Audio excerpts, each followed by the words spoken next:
Hey, it's Kendall. My next Griefy Girls Book Club pick is Michelle Zauner's Crying in H Mart. This memoir beautifully weaves food and culture and the complexities of grief together. I fell in love with Michelle's vivid depictions of Korean cuisines and how it also intertwines with her relationship with her mom and her culture. In part two of this three-part series, we're sharing our personal connections and reflections on Michelle's powerful story.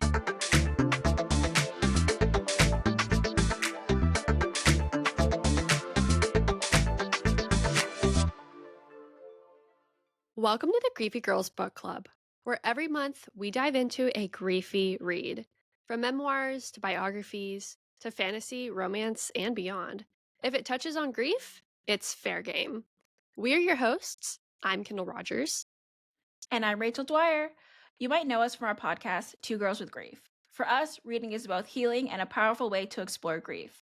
So we knew it was time to give it the attention it truly deserves. Join us as we unpack our favorite moments, chat about upcoming reads, and even host interviews with guest authors. And you can bet we'll be yapping about our ever-growing TBR piles too. So, whether you're here for the books, the banter, or a little bit of both, we're so glad to have you with us. Let's read, reflect, and grow in our grief together. Yeah, so we are reading chapters 6 through 15, a big chunk of the book of Crying in H Mart.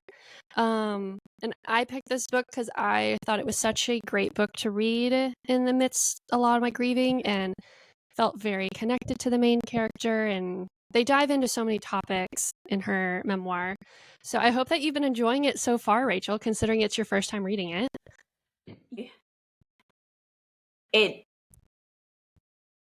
Obviously it's a memoir, so it is real. I have leaned towards more so fictional grief stories, so it's definitely weird to see so many parallels in her story. Yeah. In things that I've experienced. So that was definitely interesting to read and know that it actually happened and not just someone's like fictional storytelling abilities. So Right, that definitely kind of adds a little bit more oomph to the story as you're reading it, because you're like, oh, this actually happened to somebody and this is a really hard, difficult experience and I relate to it so much. So yeah, definitely she kind of dumped a lot of family trauma and different stuff in the chapters 1 through 5, but I was not prepared for chapters 6 to 15. I was not prepared. I was definitely not prepared for 6 to 15 for sure. I definitely was crying reading these chapters. Yeah, they're not light by any means. And No. I think what is great about, not only her writing, which is so, I think, beautiful, but also straightforward, it's very easy to read, is that she's taking you from like the beginning of the whole process to like not the end of the process, but all the way until after like the loss, and she's taking you through the whole different stages. And I appreciate that because I feel like a lot of books that I might be reading like in a nonfiction sense with grief, the loss has already happened and you're processing it. But in this case, she goes, there's so many chapters just about the caregiving of her mom. And you and I have talked a lot about that and that pre-grief stage of you're anticipating it, but you're not there yet. Yeah, and I think it's so crazy because, I don't think people usually storytell the nitty-gritty, the very dark, deep parts of losing people and death and everything that happens. Because it usually on movies, not that they don't ever show the heart of it, but you can't show everything. Yeah. And even for movie purposes, they probably decide to leave a lot of things out. And it's just really so much worse to experience it and to have someone detail it so well, where when you're experiencing it, I feel like it's a blur, right? Yeah. So it's kind of like reliving it through her chapters. And I made a bunch of notes on different chapters, and starting off with chapter 6, I remember that's where she flew back to go visit her mom after she was sick, and I think she had done maybe her first chemo treatment. And I remember it made me think about when I went to go see my mom for the first time after she'd been receiving treatment. And I think her mom it sounded like at the time in a better state than my mom was, but like seeing my mom the way that she was shocking. Like not at all prepared to see them like that. And I know for you, you were there the entire time. So kind of seeing that gradual for your dad. But just seeing your parent in that state is really hard. But what were your thoughts on that? Or are there any other things about chapter 6 that stood out to you? Yeah, I think kind of her need to be that caregiving person to her mom, and obviously with the prior context of her relationship with her mom really adds up to like her wanting to be there so badly and be the person her mom depends on. And that was something I definitely related to as being the primary decision maker for my dad's health. Was you feel like you want to be in charge of everything because you think you could do a better job than anybody else. And so seeing that she's trying to be there, and you're watching the roles begin to reverse where, her mother kind of took charge of everything and may have had a little bit of like some aspect of like maybe a little bit of some control issues, but now you're seeing that Michelle is entering that phase of having to make these decisions for her mom and be there and caregiving for her. And that's a very hard switch, I think, for people who are in that caregiving mode, especially for someone younger caregiving for somebody older, because that older person now has to depend on a younger person. And for some people, that's very hard to do, to, I think, feel vulnerable enough and trust that the younger person is going to take care of them and love them through this and make the right decisions. So, yeah, that was one of those things where I was like, I felt a lot of relation to of the child kind of entering this parental role and the parent kind of becoming the child again. It's really hard. It's definitely a challenge. And I don't think you really address it necessarily in the time. And it's like something when you step away, you realize, oh, how weird it is that our roles have reversed like completely. And yeah, definitely being like the baby of the family. So even with my sister and my parents, like it's definitely a role reversal. But yeah, I don't think people really acknowledge just kind of how hard that is for like your relationship to just completely change. Yeah. Out of there. And I know she kind of hits on it later towards the end of the chapters that we read, but when her mom's older sister, her aunt, comes and visits them, and her trying to understand what her aunt must be going through to have, spoiler alert, to have lost two younger sisters and think like that's just not how you expect life to turn out. Yeah. You expect the older person to leave first and then subsequently everybody thereafter, but in this case it's not what happens in life. Yeah, you expect there to be order. I think you go into life thinking that things are going to work out in a certain way, and when it doesn't, that's the really hard part. You have to, you're figuring out something from scratch.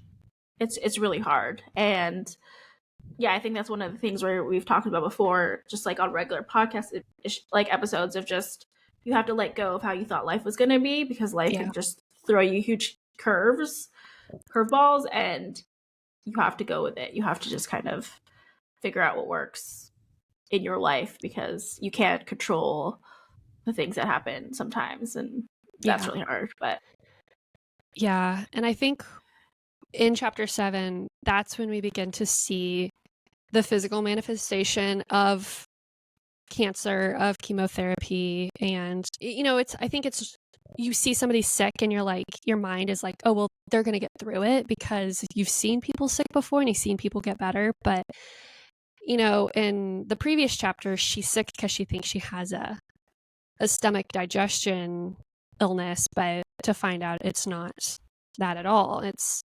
the cancer and it's the chemotherapy. And so now we're seeing like the physical effects of that. And honestly, one of the parts that break my heart is her mom trying to like process the loss of her hair and kind of like, we say vanity and we often say it in like a negative way, but in this case it's like you only know yourself and you only know your body that you've lived in, and to see that change so quickly, I think that'd be jarring for anybody. Yeah. And so I think of myself in that case of like, if I was going through that, how would I handle losing my hair and like, my skin looking different? And you know, the things that you love to eat are now not tasting the same. And it's I think we're starting to see like the big parts of like the hard times of being sick with this disease. Yeah, and I think it's weird because I think so many people say, oh, it's just people always try to downplay when sickness takes physical tolls on people. Yeah. You know, like their hair falls out or they get skinny. Like people always try to downplay that, but that is such a huge part of your mental health as Yeah. well.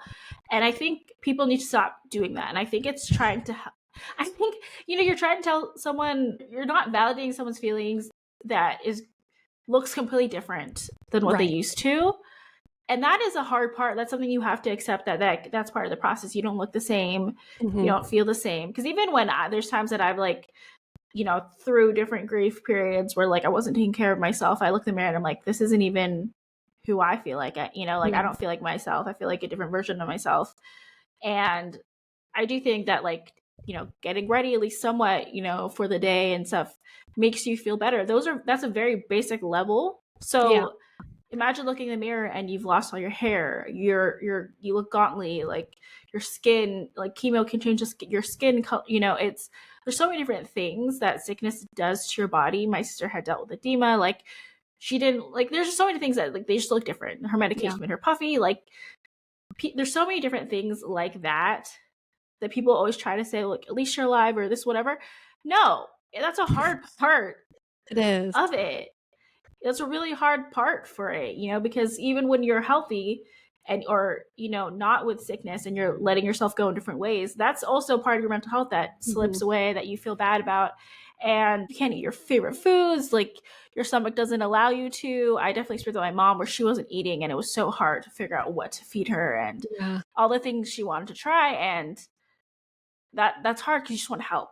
But then it just like doesn't work. Like my mom would throw it up. Like my mom had the same thing where like it basically her body emptied it. Like it was not great. And so I think when people get so like, I think they're trying to help. And I think it's the same thing when people are like trying to fix your grief. They're trying to fix your sickness by being like, oh, you look great or whatever. It's like, just let someone feel bad about that they look different.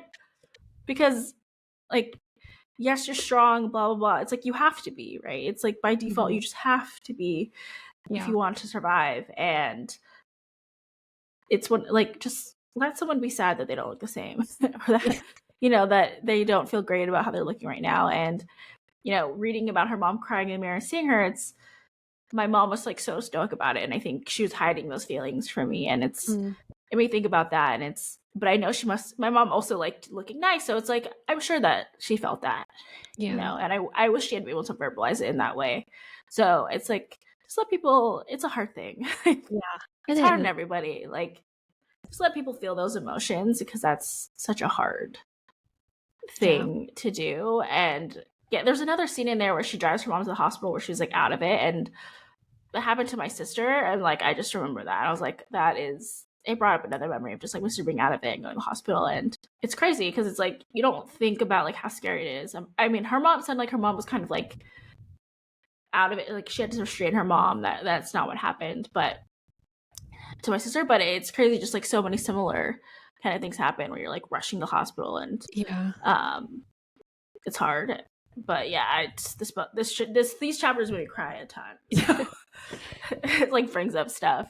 And I remember in one of the next chapters, I think it was chapter 8, she had mentioned she went back and forth. So this is why this is in the story, but she had mentioned something about being the only Korean girl in school. But she did experience like growing up in an area where she got made fun of for being the only Korean girl. I think she had mentioned some like pretty racist things people had said to her. And thankfully, like my middle school wasn't bad like that. I feel like I grew up in a pretty diverse area, but there was a guy in my class that I remember he specifically said to me one time, was like, oh, I hate Asian people. And I was like, of all people to say that too.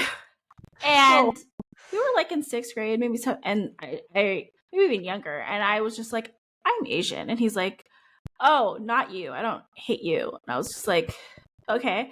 Oh And my then I was like, god. well, what about my parents? And I was being like, what about my sister? Like, I didn't, to me, like, it was just such a foreign feeling. I couldn't understand it. And I just kept remember saying, like, what about this person? Like, I was just like naming off because I'm like, why? Yeah. What's going, like, I totally didn't understand it. And just think of like 11-year-old is just saying, like, he hates Asian people.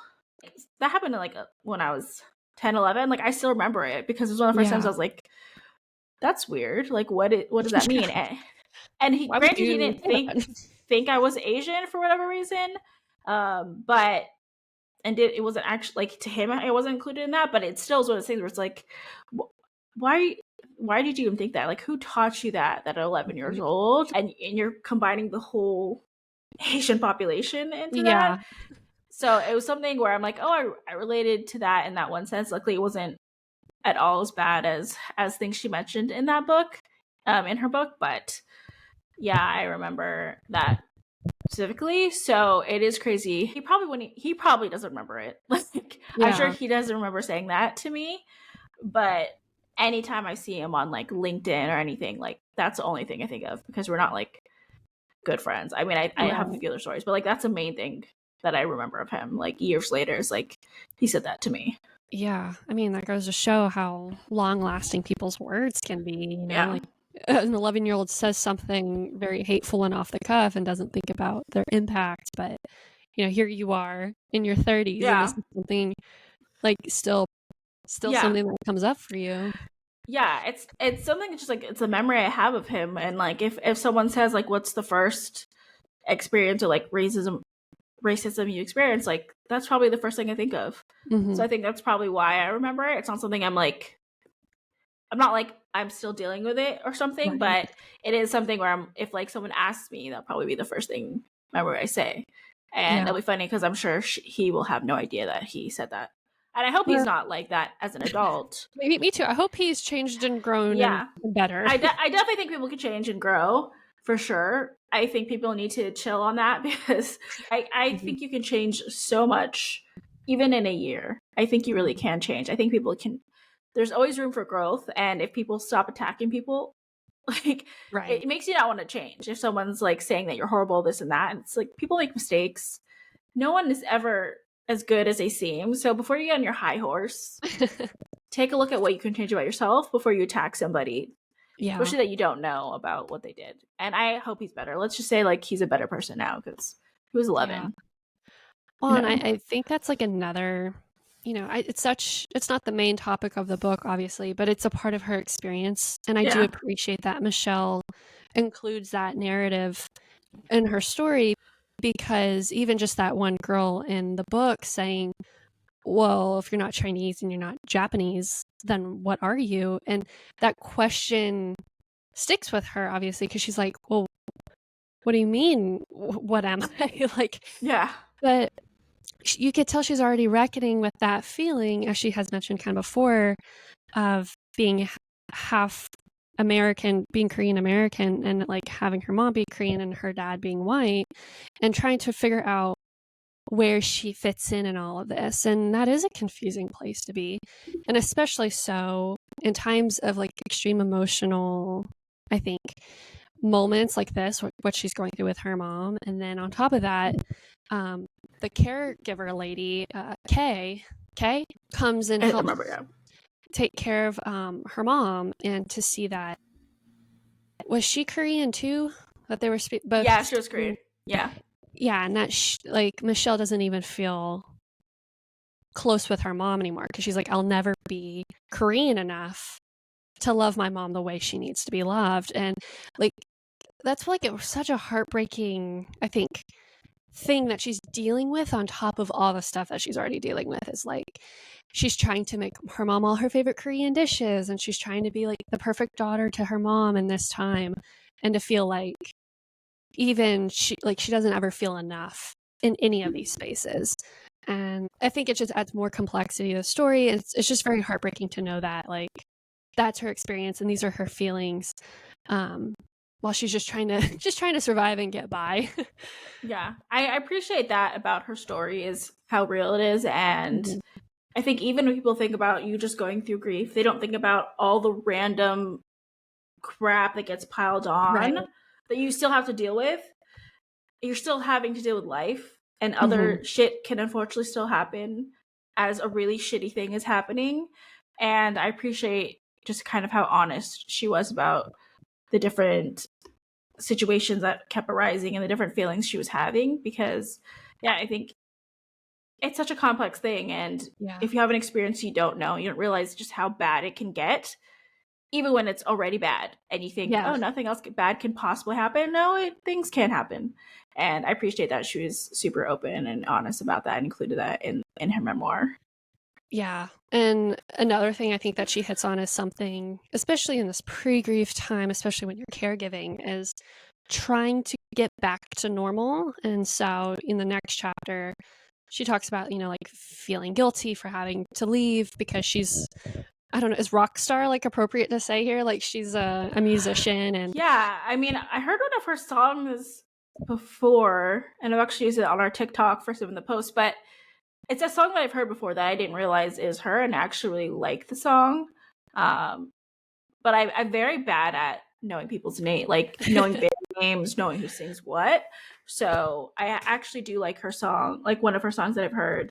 So Mhm. I've heard more, but yeah, it seems I don't know if she was as big at that time when she left her mom to go back on tour for a little bit, but I definitely think she's a pretty, at least if not, I think she's going to be a big star. Yeah. Yeah. Well, and I think this brings up I think a question we all face at some point, especially when you're caregiving for somebody of like, when do you start trying to go back to like a normal or trying to focus on your future? Because, I think with caregiving, you're so wrapped up in the present. You're so wrapped up in dealing with the here and now. And I even remember thinking caregiving with my dad of like what if this is a very long time? Am I going to need to quit my job? Do I have to put my career on halt? Like things that you just things that you don't really consider until you're in those spaces and thinking like, well, my future is now changed. How do I still think about what is best for me in my future in a time when I need to give almost all my time to somebody who needs my support? Yeah. I definitely experienced that. I mean, and because I experienced so much loss that my dad, my sister, my mom, and there were so many times that there's not really recovery Right. between them. So it definitely changed what I wanted in a career, but also like the stability of staying in a career Yeah. because of that. And it just changed so much what you think about that. It's really hard because you're just trying to make sure they get healthy, make sure another person doesn't pass away. Like you're Right. thinking about all these different things that you don't, it's really hard to think about yourself to even be like, Yeah. okay, I need to eat properly. I need to go back to the gym. I need to also make sure that my body doesn't deteriorate trying to take care of someone. I need to figure out when can I ask for help or when do I need to ask for help. And not that I did all those things properly at all, Yeah. but those are things that you should be thinking about because it's really hard. I mean, I remember I left my mom and it was hard because this is the last time I saw her. Yeah. And it was because I was interviewing for another job, but my mom also wanted me to go because I don't think she wanted me to see her like that anymore. But Mm. and to give up more stuff, but it's like that's so hard because it's like you don't like how do you make that choice and how do you respect someone Right. else's choice, and stuff like that is really hard. And I know for her, like thankfully her mom was still okay, but at least for a little bit longer. But it's just crazy because how do you find that balance? And Mhm. at the end of the day, it's like what what is worth it, but then also, yeah, I don't know. It's a hard thing because I'm glad I never saw my mom passed away, Mhm. and that's a memory that I don't need. But it is a hard thing because there's like pros and cons, of Yeah. being around for that. But yeah, I mean those memories, and I think she talks about a little bit more in those chapters, so we'll touch on that. But yeah, there's so much that goes into to death and seeing people pass away that it's crazy and it sucks. Yeah. These chapters brought up so many memories. I was like reading it. I was like, oh my god, wow, this reminds me. Like, what's going on? And I agree, like, if you're not ready to read a book like this, it's heavy because Yeah, she's not shying away from her experience. She's going through all of it. no. But I also felt like when I didn't read this immediately after my dad's passing. It was probably maybe a year or two afterwards, but it was also weirdly healing because I remember the first time I read it, like literally saying out loud, "Oh my god, like somebody has felt the same thing I felt." And I didn't know. I know that's wild to say. I know that's like so like I don't know conceited to say, but like just to hear she had gone through something exactly similar to what I had gone through, and it just feels a little less I don't know isolating. At least in my case, that's how it felt. But yeah, you're diving through a lot of her personal memories that I think a lot of people relate to, and in these Yeah. cases, And I think that is so much of it because I think, yeah, it does feel so isolating. It does feel alone. And obviously, there are unique elements to anyone's mm-hmm. experience, but so much I feel like the pain and all that stuff that you feel, you really do feel like no one else has felt that. No Yeah, one has felt as low as I felt. No one has felt as sad and all these different things. And people have, other people feel that sad. And it's nice in a sense also, I think, gives you kind of perspective mm-hmm. in a way too, because sometimes I think it can get too much where you're thinking like the world sucks. This is I have the worst life and every, Yeah, like sometimes you need to just also need perspective on that. But I think also sometimes you just need to feel seen and feel like someone gets what you feel like. So I mm-hmm. think there's kind of those different sides of it. But I remember in chapter 10, her mom was in the hospital already. And something that we talked a lot about, and actually, our episode, I think that's releasing Tuesday, this is going to be a Monday episode, is talking about her dad basically not being a good partner to her mom in the sense Mm-hmm. he was not the one caretaking for her. He was not, like, she's at the hospital. He wasn't the one, like, I think she said that something about like her mom had sores in her lips and stuff from like the medication, and so when she needed help, I think she asked for like water or for something, and her daughter Michelle was the one that like gave her a cup to like I think swish in her mouth and like spit out, like she was like doing the actual steps, but then her husband Mm-hmm. would just be like here, like without like just give the tube or just give whatever, like without actually helping her do it. And like when your mom when you're like dying of cancer and your body's weak, like you need help Yeah, with menial things, with just any little thing you need help with. So it's like removing the steps and just doing it for them. And her husband could, I don't want to say couldn't, he probably could, he just, I don't know, wasn't the right partner that did it, that was thoughtful mm-hmm. enough. And at the time it's like, how do you ask for that, and I think Yeah, something we talk about where you really have to find the right partner, mm-hmm. and things like, and I think sickness really makes you think about your partners differently because and value partner differently. And I think it's so hard to already find a good partner and find what do you actually need in a partner. I think that's hard Yeah, in itself. But when you've experienced grief and experienced like family members passing away and being the caretaker, you realize how hard it is and just like what you really need in a partner. Like I can't imagine being there and being like, oh, my husband cannot help me. He's not capable of helping me in a way that I yeah, need. And that's even scary. And I see people have like I've read stories of people that like get divorced and all these things because of that, and it's scary. mm-hmm. It's one of those hard things where it's like it's so hard because sometimes you just don't know how a person is because someone can just react totally different when somebody gets sick. Yeah, And but it's always a good reminder of like what you need in a partner, how to choose them, and do you want to be in the hospital? Not that you knock on one, oh my god, that it ends up in the hospital, but right. it's a huge thing of like you really need to be careful about if you choose to even want a partner these days, but if you do get one, will they actually be there for you and Right. helpful?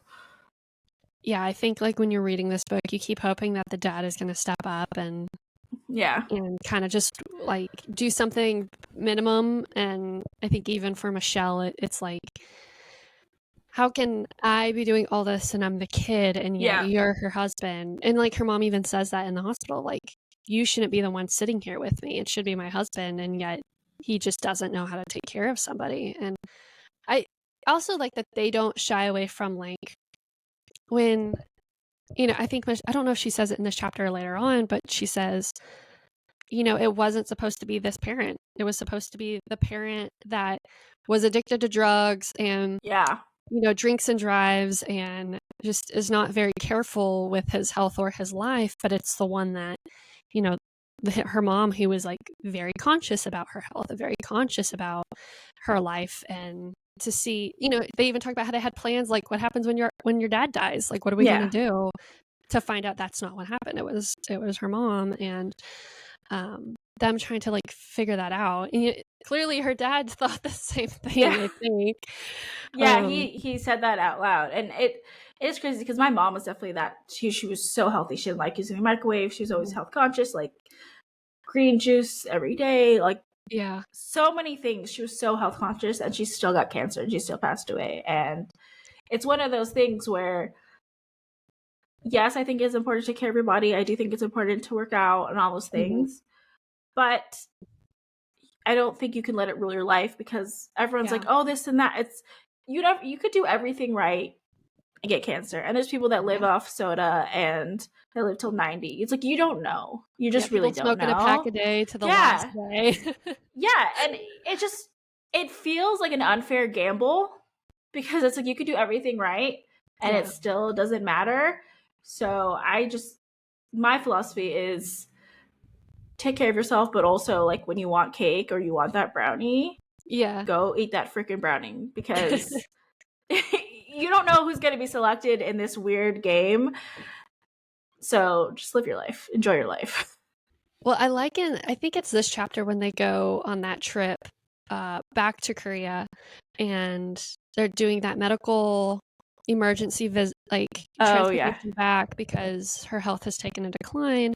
And I love that she includes this because I just thought it was just so funny and just so cute that like they're flying back and the nurse looks away so her mom can have some champagne in first class. Like those are one of those things of like, should she be having champagne? Yeah. But at this point, we now know her days are limited, and like what like a treat and a luxury to experience that when you can. So I just thought I love that little just insert of like the nurse looks away so her mom can have champagne. I was like, that's so cute. Yeah, that was a nice one. Yeah, it's true. Like drink your champagne, honestly, in moderation. But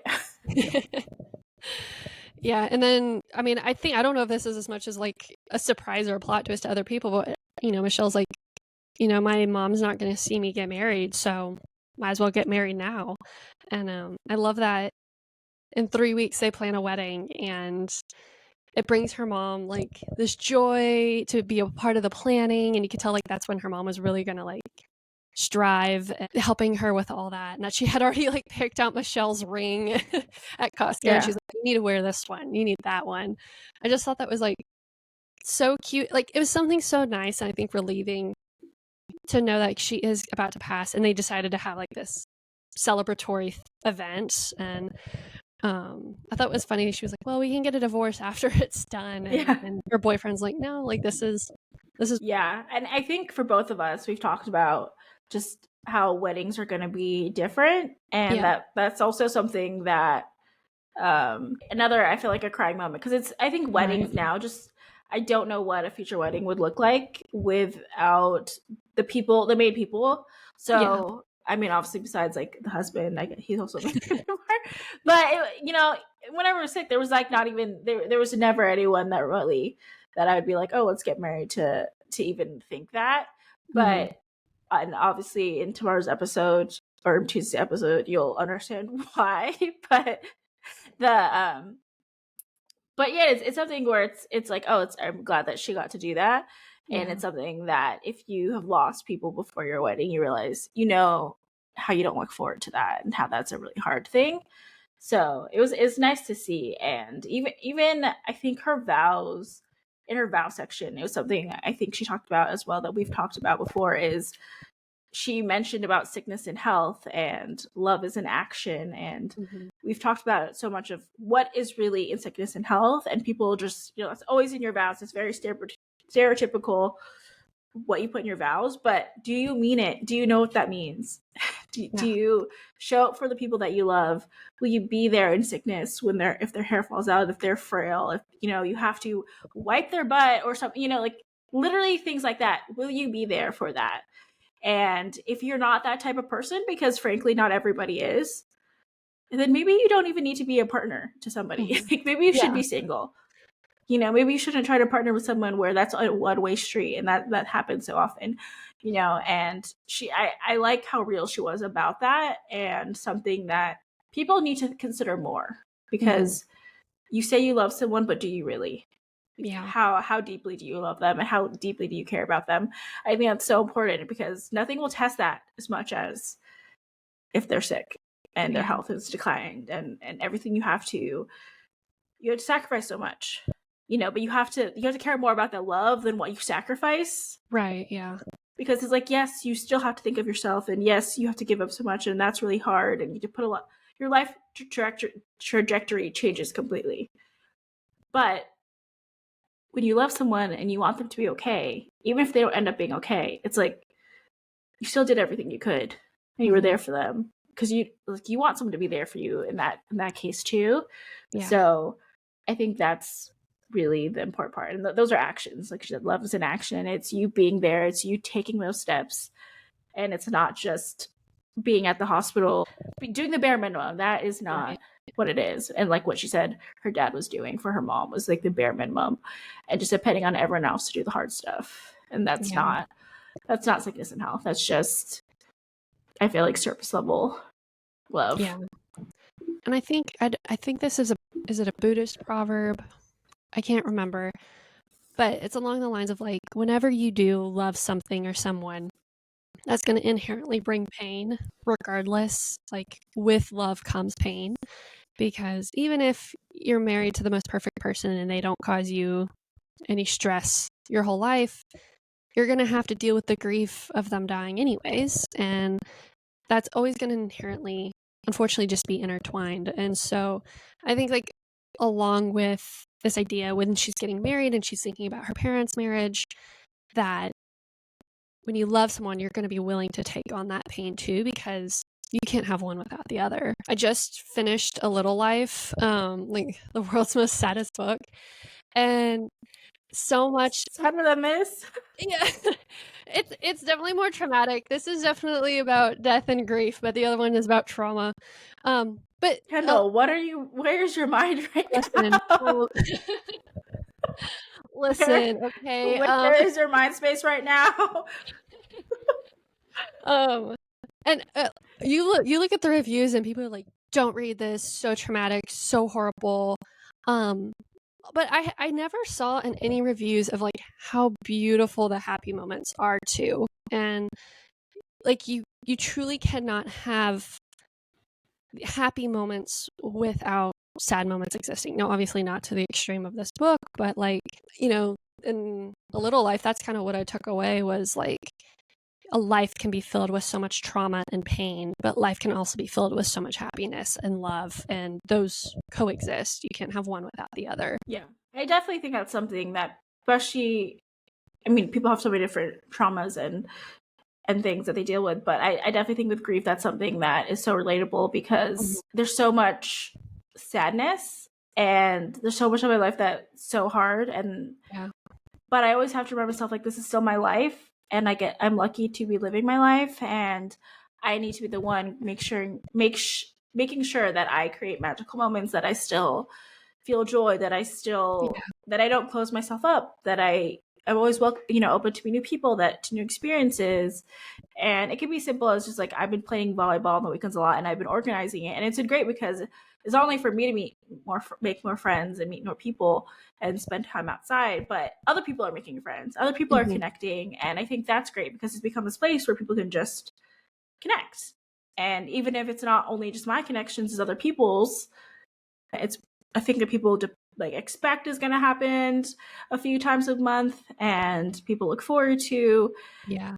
And there's just things that can bring you joy, that you can still really enjoy life. And I was in Truckee for a week, and it's such a beautiful lake town, and I woke up every morning to see the sunrise with Jameson, who's my dog, And it And was our so nice. executive producer. Yeah, he's really leading everything here, and and yeah, it was just nice, just like that peaceful moments in the morning and waking up and appreciating the sunrise and knowing how beautiful it was across the lake. And I sort of think, like, as much as life feels hard sometimes, like, these sunrises feel magical. They feel very peaceful. They feel very healing, and you have to acknowledge those moments too, to not just let the sad moments rule your life. And I think that's really important. I'm not sure that I'll read that book or not that you mentioned, but we'll see. I'll end up on here too, but we'll see. I feel I like would definitely heed warnings to anybody who does pick it up. It was a good book. I thought it was very beautifully written, but I don't know if I would read it again. It definitely is sad.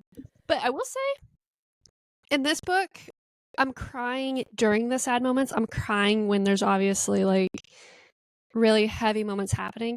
And the other book, I was crying when really happy moments were happening, strangely enough. So that was something interesting I pinpointed to myself of like, oh, I'm not crying during the sad moments in the other book. I'm crying because like these are such beautiful, happy moments. in which book? In A Little Life. Whereas like, Okay. granted, I don't have like the same experiences as A Little Life, whereas like this one obviously aligns closer to our lives and our experiences. So to go through to feel these like heavy emotions again during like very pivotal points of her mom's health, like definitely bring up a lot of stuff, and it's like, ooh, that is heavy. And a lot of feelings. I think we're talking about how this book kind of broke down and brought up memories that, like, I don't even think about because it's all happening so fast that you're like, oh wow, these things did happen and these were really traumatic, but it's kind of a blur and you don't think about it. And this book really made you be like, okay, all this shit did happen. It was really hard. And I remember it was so sad because her mom's last words she says was pain. And that's like a horrible thing. And that made me think of like my sister's last words to me was that she loved me, and like she kind of became lucid, and like, but I can't imagine if her last words were like pain. Like that's really hard. And but she talks about the anger she has towards the doctors because she's like, they promised us this wouldn't happen. They promised us she wouldn't be in pain. And I think that's a similar thing of like feeling angry when these things are happening, because I felt angry too, being like, I was promised other things. I was promised a different outcome from doctors, and then having the worst thing happen, and you're like, what the hell? When you have hope or just you're expecting something and it doesn't happen, that's really hard. And I wasn't prepared for, like, she talks about the moments like when her dad, because she was at home, but her dad just said like it happened, her mom passed away. And just like if you're there or you get I was there for my dad and my sister, but like for my mom I got like the text because her sister-in-law was there because she was in another country. And I sort of think like that's like just numb, like this can't be happening again. And so when she said that, like, that getting that type of information is the worst information. Even if you're there, it's just, I mean, it's horrible. And I just can't even imagine. It just, you don't expect what that's going to make you feel because you don't know, but it's horrible, I'm sure. And you experience that as well. And another thing that her mom talking about when she prepared her mom's body, like she put the clothes on her mom and her mom was already passed away. That is like, she talked about how no one prepares you for that. No one prepares you for seeing your mom or your loved one pass away, and just how hard it is and how just like like it's a horrible experience. And you can't prepare for it. And people don't talk about how horrible that is, which is why I've gone rants about like funerals suck and viewing suck. It's like, do you really want to see that? You don't have to see them that way. Like I am saying publicly, I do not want to be viewed at any point. I want to become like a tripod, maybe some nice jewelry. I don't know, but I do not want to be in a viewing. I just don't think it's necessary because it's so weird, and especially having to like put her mom in clothes and just just like at one point she said her mom's eyes popped open, which that see, like I just pictured that happening, and I was just like, I can't even imagine that feeling. Because I think it's also, you're Yeah. like, oh my, it's like, I feel like we're split second, you think like, oh, they're like, you know, like it's just, Right, yeah. I don't know if that's what she felt, but like I feel like that, you know, you kind of are just like in a sad place, and so you want to have anything to be positive, but oh my god, that reading that really gutted me, Yeah. and thinking about that, and just like I remember I gave one of my dresses to my former sister to be cremated in, and like just thinking about that, like it's so freaking hard. Like people don't talk Mhm. about that. Like it is just really hard. Yeah. So in reading that again, I was like, oh my god, that sucks Yeah. so bad. And there's no preparation for that at all. And for people that are going through it, it's so hard, and people don't get that from the outside. Just that Yeah. alone is so traumatic. Yeah. There's so much hard shit with just that alone. Seeing that image, and it doesn't just go away. It's like you see it once. It's like you have that image in your head now. It's like Mhm. it's a memory that you don't Yeah. want. So that's why I didn't go see my mom. I didn't go to her funeral where her body was there, and I'm happy with that, because those memories, I don't want it. Mhm. I don't want it. Yeah. It's such a dark thing, and especially as a third death, like I didn't want it, and yeah, it's so hard. I don't know what your thoughts on that, but I just remember thinking that was like gutting. Yeah. I was like, oh, I'm crying right now. Yeah, certainly not. I don't think I'd ever have the strength to do that. But I recognize like her like the amount of care and consideration. Like distinctly the line where she's like, I put on the pants so no one could tell how skinny her legs have got. And she's like, it doesn't matter anymore because like who is she trying to impress? But the fact that she cared enough to want to make sure her mom went out looking good, because that was something her mom cared about, was, you know, a lot of her appearance. And, you know, my not that my dad would have ever cared about any of that. We buried my dad in a Texas Longhorn t-shirt and jeans because that's just what he wore all the time. But the consideration she put into making sure that she thought her mom would have approved of how she looked. And I think like I had this, I don't know if you ever had this, but like after I was told that, I got a phone call from the doctor saying that like my dad had a heart attack and he had passed. I just had like this thought of like, no, this is a mistake. Like they made a mistake. Certainly this is just like a lapse. Like he's gonna come back. And I had thought that like maybe they had the wrong guy because this was COVID, so I couldn't like, Yeah. there was a lot of restrictions around kind of a lot of things, but I didn't see my dad until like I think the day before his actual funeral. And the whole time, I think for about 2 days, 3 days maybe, I was like, I think they have the wrong guy. I don't think they have my dad at all. I think they mixed it up, and I'm going to go there and see somebody else. And this is all just going to be a big mistake. This is all just not, this isn't real because this wouldn't happen to me. This wouldn't happen to my dad. And it wasn't until like, you know, you have like a private viewing and it just like, it hit me in a weird way to see my dad. And this was very Catholic-y, but I think in her situation though, to be there right after her mom passes, to be dressing her body, she obviously does not have this thought process that I went through Yeah. of like, they have the wrong guy, like this is just a big mistake, because she, I think, is coming very quickly into reality of like, Yeah. I'm dressing my mom's dead body, and this is her. And I think like the line she says in the book is so well said of like, but this body hasn't been hers for a while now. And that line, Yeah. oh, hit me hard. Yeah. Just That was, saying that, like you feel that of, yeah, yeah, it's crazy because they look nothing like themselves when exactly, sickness yeah, takes over, and it is crazy what illnesses can do to someone's body. It yeah, could just destroy them, and you know, I feel for you with having that last hope that like it's not my dad yeah, and it's someone else, and it's really like it's I say sometimes like you need to have hope, and you yeah, need to try to have hope in any situation, and it's really hard because you're continually trying to be optimistic hmm, in a time that just is shitty. yeah, And it's like you're just constantly like, no, it actually is as bad as you think, if not worse.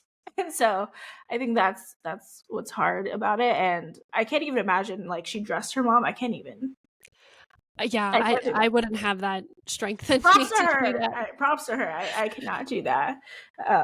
That is crazy. And I think after mom passed away, when they were like, waiting for the ambulance and stuff, she went to an orchard, which she said that like it was something that she did with her dad, so felt very like, okay, this is not a place for me and my mom.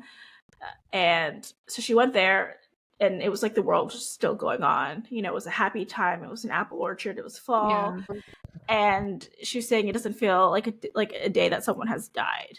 And Yeah. I get that feeling so much. We've talked about it, where you lose someone so important, and then you go into the world, and it's like it's still going. Everyone Yeah. is still just living their life. And granted, you don't know the average person who you walk by. They could have also just lost someone. You don't know. Yeah. But it just feels like, wow, my life has just gone to shit, and everything's just going on like normal. People are just Yeah. living. And I think that's such a isolating and weird feeling, where I feel like it's like almost in movies where you just hear like muffled noise, and you're Yeah. just walking, and like everything's in like speeding by, and you're just kind of slow-mo walking.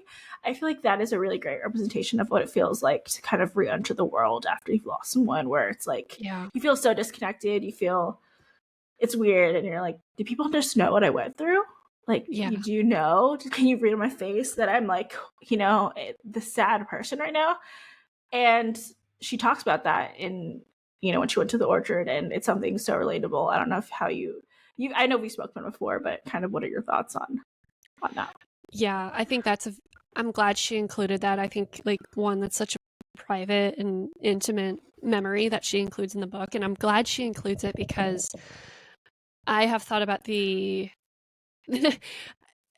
how we were joking in the previous episode, like you crying in Seafood City and like me crying in like the pizza aisle at Walmart and Yeah. thinking like nobody knows like what I'm going through, and it's weird just to be passing people and they're just wrapped up in their day to day, and like Yeah. someone who had just lost somebody like the day of, and think that how can we be so distracted by all these little things, Yeah. and to think that somebody has died today. I think she says like how what a beautiful day it was. I felt that too. I felt that the day my dad passed, and I was like angry that it was a beautiful day because I was like, it should be storming, it should be raining, it should like the world should just be falling apart like the way I felt. And looking back though, I am glad it was a beautiful day because that's just like my dad's demeanor and personality was very just bright and beautiful like that. But yeah, very strong choice of her too to go to the apple orchard. Yeah. I would have been Sensory wallowing on the overload. couch. Yeah.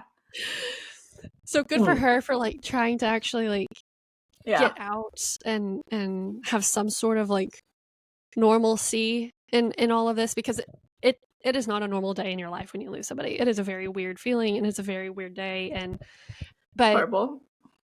yeah, but if it helped her, way to go, because I would have just been, I think that's what I did after my dad dies. I just laid in my bed for days crying, being like, how do I even get up? How do I even move on?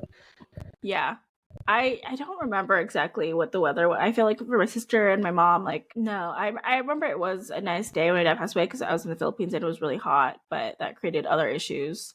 But I just remember being at the crematorium, and I was like walking outside, like pretending I was on a balance beam, and just be like, is this my life? Like, Mm-hmm. it had already been hard because she's been in the hospital, and all these different things, already done like 3.5 months stay in the hospital.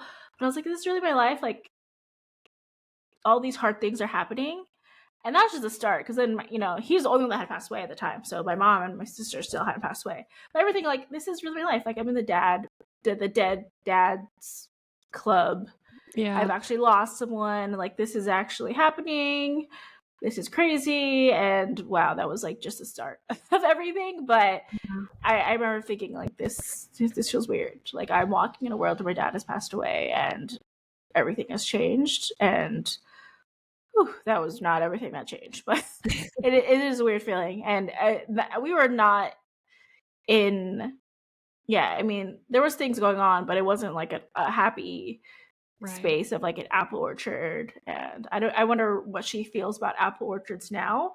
Yeah. I definitely love the apple orchard feeling and kind of fall activities. But I wonder what she feels like if she goes to that, and if it brings any weird memories or feelings. Yeah, and I think like there's a line she says that I don't know if like this is such a good pull quote, but she's like, I now know a world where there's people that know pain and there's people that don't know pain.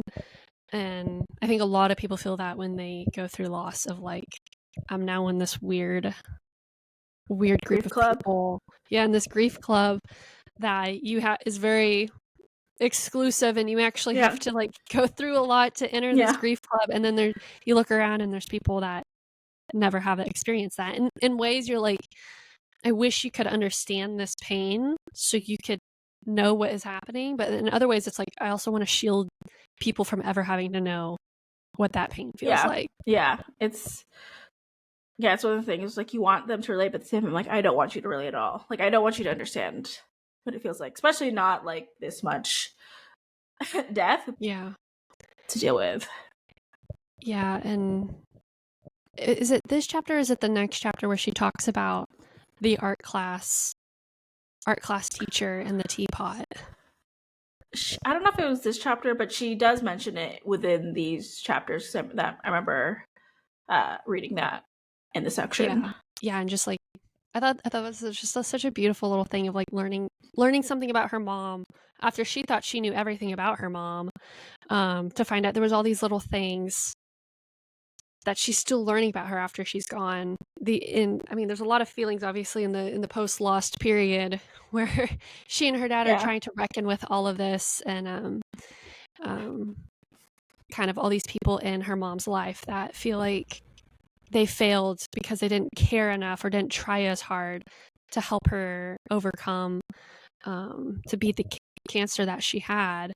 Because you hear all the time these success stories of people beating cancer, and it's such a celebration, and she feels like, well, we must have not tried hard enough to save her. And there is that guilt. I think a lot of people feel that guilt after they lose somebody close of like, could I have done something more? Could I have helped? Could I have been better to make this go away? And I think a lot of people also go in this moment of like, I should have prayed more. I should have been a better person because then I wouldn't have lost this person. And I like that she kind of inputs like the ladies coming to her house, and like she's like, my mom was not a Christian. And then these ladies kind of was like, you need to be a Christian before you die.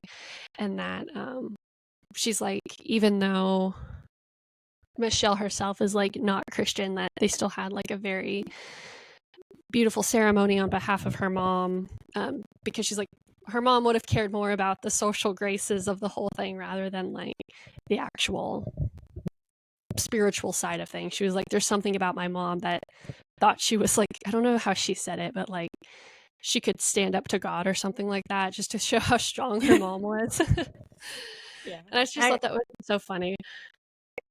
Yeah, I definitely the parts about feeling like a failure because other people beat cancer, and it's one of those weird things where it's like you hear so many success stories, even very rare stories that happens, and for sure I was like, my mom was the last person to pass away, and it's like there's no way that like in this world order of things that happen, it'd be like my dad passed away, my sister passed away, and then my mom. Like, there's no way that that's fair. There's no way that would happen. Yeah. And I think it's really hard because it's like, in what world is that okay? How can we not be one of those success stories? I was really like, this is gonna get better. It's just a challenge that we're gonna get through, and it is really hard because some people, they get over it, some people they don't, and it's like you don't know the cards that you're dealt with, and it's really crazy. And I mean, I even follow this one person on TikTok. I think her name's Brooke, and she has ALS. And I've been following her for even, I think maybe a year, maybe 6 months, and I've even seen the progression of the disease on her. Yeah. And it's like, she was such from watching her, like, and she still has like that great personality, but she seemed like such a fun person before she before she got diagnosed and before she started having, confined to a wheelchair and lost use of her legs. But it's just crazy because you don't know. And I think there was it was nothing like in our family, and you just like don't know what cards you're going to be dealt with and how people can overcome what or not. And it's just crazy to see that. And even just from watching her, I'm always inspired by like her positivity through that all. But it is crazy because you just don't know what life is like. The world is going to deal. And I mean, she even said like she got a death sentence at like 30. She was like 30 something. So it's like crazy that you go to the doctor and they tell you you're going to die within a certain amount of time. Yeah. And that's so crazy. And yeah, cancer is one of the things where you just don't know. Or whatever. And even just with different health things, like your dad had diabetes, my dad had diabetes. Some people, they're totally fine. I think diabetes type 2, you can go into remission from diabetes. Type 1, you cannot because you're born with it. But there's certain things that you can do that you may think like maybe something will change or you'll be dealt a better card, but you just don't know. Yeah. And that's just life where you don't know what's going to happen. That's just the fun part. So not so fun part. Trying to end this on a happy note. That's the fun part. You really have to go out of your way to bring back the fun and joy when you unfairly get dealt cards that suck so much from your life. And that's what's really hard is you have to really work really hard to still have a good life. You can, but yeah. Life is really like this instead of just like a one uphill thing. Yeah. So those are some tough chapters. I think for the next, we're not even done with this book, which I'm like, what else do you have to say? She already passed away. We already did all this stuff. So I'm like, what else are you gonna do? But I think for the next book, we need to have. I think I want some. It doesn't have to be happy, but I think. Or happy alone. I think I know that there are books that exist that are maybe like there's romance in the grief story. Like grief is an element and a strong element, but it's not the only element. Right. Yeah. I think we need to mix it in with something like that. I'd love that to bring some fun because I honestly need to read more romance. I think you need to get out of your box because you're reading another sad book. So I need to find reading thematic books. Okay. The next choice is mine, and I think I need to find I'm gonna do some research to find the right book, and also just to help Kendall get out of sad book right because she's reading 2 sad books at once. The other book I'm reading is like a fairy romance book or something. I don't even know. I forgot what it is. Like in Ireland. I don't know. I just started reading it, but I am definitely like happy book with like a sad book. You're like sad and sadder. Sad and sadder. So then the sad one doesn't seem so sad. Yes, life, you need perspective, but that much perspective at once, I don't know. I will say I'm unhinged in my reading choices. Yeah. You went dark right after, but who knows? Everyone's healing journey is different. I don't know. There's a lot of grief in Little Life, but we are not going to be reading a Little Life. One, because it's so long. It's a I was going to say, do I have it here? It's a hefty book. We're going to be doing that one for 2 years. 2 years. Yeah. We would have to have a lot of stops too, because every chapter is like a heavy chapter. Oh God. No, it's going to have to be some like romance with sadness. Yeah. Have you read a beach read? The beach read? I have, I think. Yeah. When it Emily Henry came out. Did it come out last year? It came out a while ago.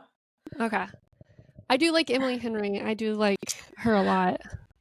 I remember I looked it up and I thought that she had lost someone, but she hadn't. It was a different Emily Henry. I don't think she's actually experienced loss, and I was really surprised because the way that she writes about it feels real, like feels you connect with a lot of the emotions. But yeah, I'm gonna pick one where there is like some happy romance elements because I think it's nice to be whimsical as well as sad. Yeah, it is. It is, and it's nice to have other topics to think about in a story and talk about. Yeah, because this one, especially these chapters, I'm like, what is in store for 16 and beyond? Because damn, this really like brought me through a roller coaster. So yeah, I mean, this is a great book, but also know where you are in your grief if you're ready to read it. I haven't lost any, God, knock on whatever, but like gonna be 7 years soon of losing my mom, and this felt like wow. Brought it all back. Brought me right back in, and wow, that was a deep dive. Well, and I wonder also, because I thought about you a lot while reading this and thinking, you know, since it is a mom in the story and you had lost your mom, like how much more connection and relation that you might have versus like it was my dad, which is already a very separate character and a very separate figure in your life. But yeah, I thought about you a lot in this book, and I was like, man, I hope this isn't too intense. It was I intense. had some separation a little bit, you know. I mean, yes, but I also think, you know, it's similarities, even if it wasn't the exact person that you lost. But you know, I lost my dad. You know, take a pick. It's like I said, it's one of those weird things where I relate to too many things that I don't want to relate to. Like, oh, you experienced that? I experienced that too. Like, yeah, you know, it's one of those things where it's just like it'd be nice if I didn't relate to so much shit. It'd be nice, but one thing I don't relate to. Please. Like I don't want to relate to everything. Damn. Yeah. But so anyway, we're gonna go. Let's see what other chapters. So there's how many chapters left? So I think we'll probably finish the 20. Probably finish it because I can't imagine there's like there's not that much left chapters. Yeah, I think yeah, 20 is the last one. So it was 16 through 20. So only 4 more chapters. So that's what our next Monday episode is going to be about. Hopefully there's less heaviness in that one. We'll see. I can't imagine. But that'll be the next episode. But yeah, if you guys have read this book, please share your thoughts because this was intense. That's for sure. I'd like to hear if other people relate. If you lost someone that isn't your mom, if you lost someone, you know, someone else, how it related. Because as Kendall said, she lost her dad. Still so many things she related to. I've lost both my parents, and my sister. So there's a lot of things that I even like that maybe didn't happen to my mom, I didn't have my dad or my sister that I related to. So definitely a lot of tears in this. But our next episode will be posted on Monday. Our episode tomorrow will be about dating and grief. It's a very, I would say, juicy topic. And like I said, learn from me in that episode, please. But follow us on TikTok, Instagram, on YouTube, 2 Girls with Grief Pod. And we'd love to hear from you and share your thoughts at email. Our email is 2girlswithgrief@gmail.com. Please share and listen to our podcast episodes every Tuesday. And every Monday we're releasing a book club episode. So yeah, thank you so much for listening. Thank you. And hope you didn't cry like we cried. This is a longer one. These are some meaty chapters. So yeah, this is a longer episode than expected. But yeah, there's a lot for this. Next week. Yep. See you next week.